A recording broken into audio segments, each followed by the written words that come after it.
Principle of satellite communication.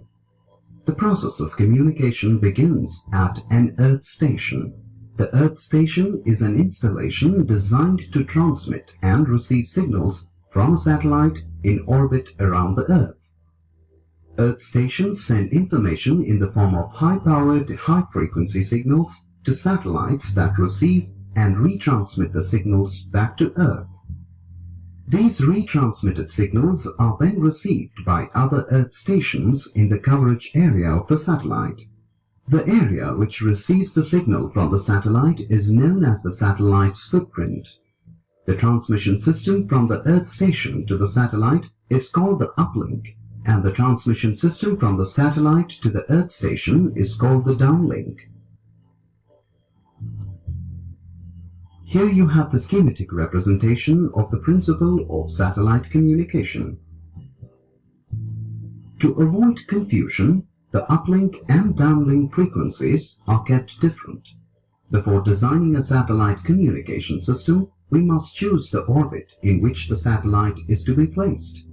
Orbits are of three types, namely geostationary orbit or geosynchronous orbit, polar circular orbit, and inclined highly elliptical orbit.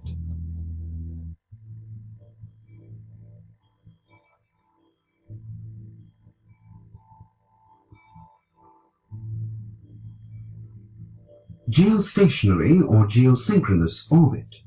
In this type of orbit, the satellite takes 24 hours to circle once around the Earth. Since the period of revolution of the satellite is equal to the period of rotation of the Earth, the satellite appears to be stationary in the sky. For this reason, this 35,900 kilometers high equatorial orbit is called a geostationary orbit. The geostationary orbit is also known as Clarke's orbit.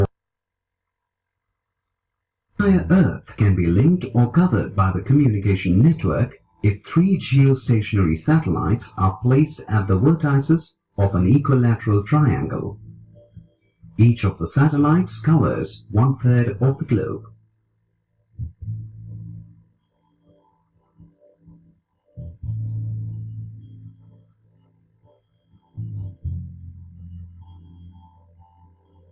Polar circular orbit.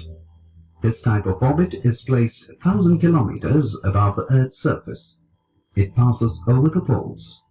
The angle of inclination of this orbit is 90 degrees. It scans the whole Earth in every 12 hours. Satellites used for weather monitoring are launched into a polar orbit.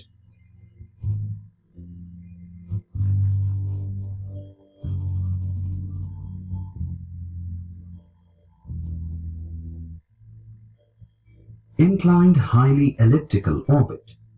It is used for establishing communication with regions at high latitude. Back on Earth, the operators keep a watchful eye on their fleet.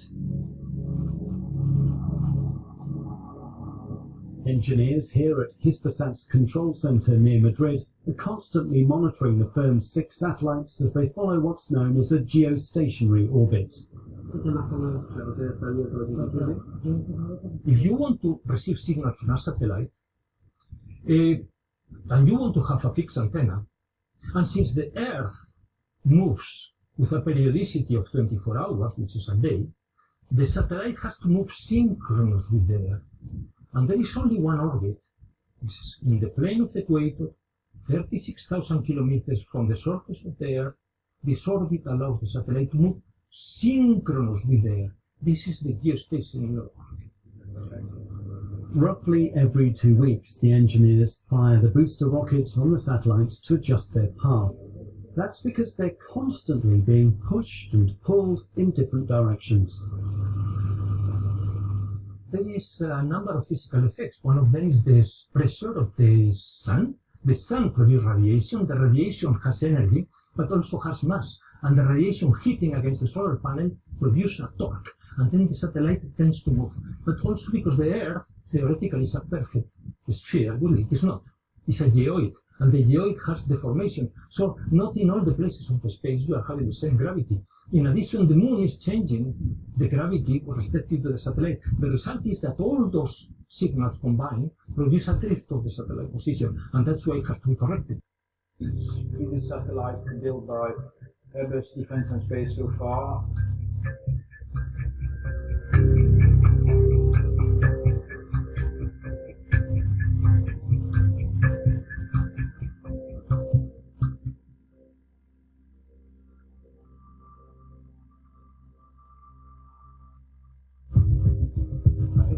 A record number of onboard transponders. It serves a direct television, as its name says, for all of North America. And of course, it's based, we are using our Eurostar E3000 platform to embark this huge and powerful payload, which is the most reliable and high quality platform in the world today.